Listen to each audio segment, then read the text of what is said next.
the future of Africa's youth is not here in London, it's not in Europe, it's not in Latin America. It must be in an Africa growing very well, equitably, and able to create jobs. But what we are I doing see the potential, but I also see the downsides. Not so very long ago, a few years ago in this studio, Nigeria's former President Obasanjo told me that the levels of population growth in Africa that he saw at that particular time, I think it was 2017, represented a ticking time bomb. Would you use that language today? I wouldn't use that term. I don't disagree with him. I just think we need to grow much faster to be able to turn that demographic dividend into an economic dividend. And if you allow me just to make that point, that is why, for example, isn't it odd, Stephen, that we have a continent with that amount of people? We don't have financial institutions for young people. And that's why the African Development Bank is rolling out what we call youth entrepreneurship investment banks.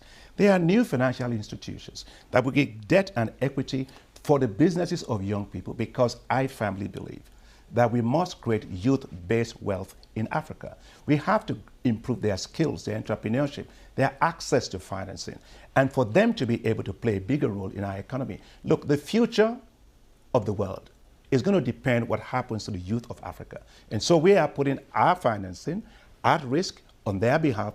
Otherwise, that's going to be our biggest risk, is not taking care of our youth. That's a very powerful statement you just made about how crucially important Africa is to the future of the world. You need outside help to ensure that Africa's 21st century is a positive story, not a negative one.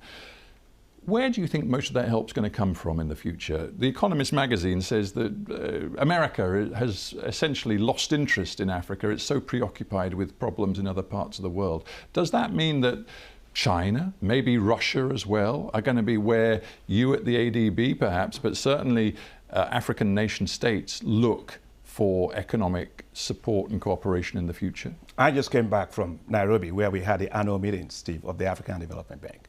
The African Development Bank, which have 81 shareholders, which includes 54 African... Includes the US and China.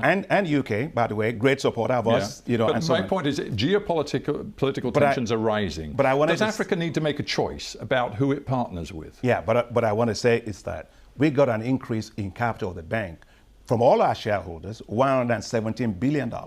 That puts our capital at $308 billion. And that came from all over. It came from the United States, it came from UK, it came from Italy, it came from everybody else. But when it comes to investments, we need to be able to have investors in Africa.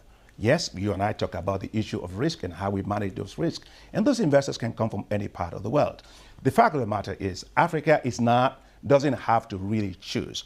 Africa has to decide what is in its own interest and be able to attract the kind of investments it needs. Take a look at the transformative power of working together. We have, for example, the Lobito Corridor, which is linking Angola to Zambia, which we're doing with the United States. We also have other corridors we are working with multiple partners from. We also have, by the way, Stephen, I hope I can invite you there, what is called the Africa Investment Forum, which we've been running for the last 5 years, and we've been able to mobilize well over $180 billion of investment interest to Africa. Same Africa that you were saying has risk. It's exactly where people are coming to put their money.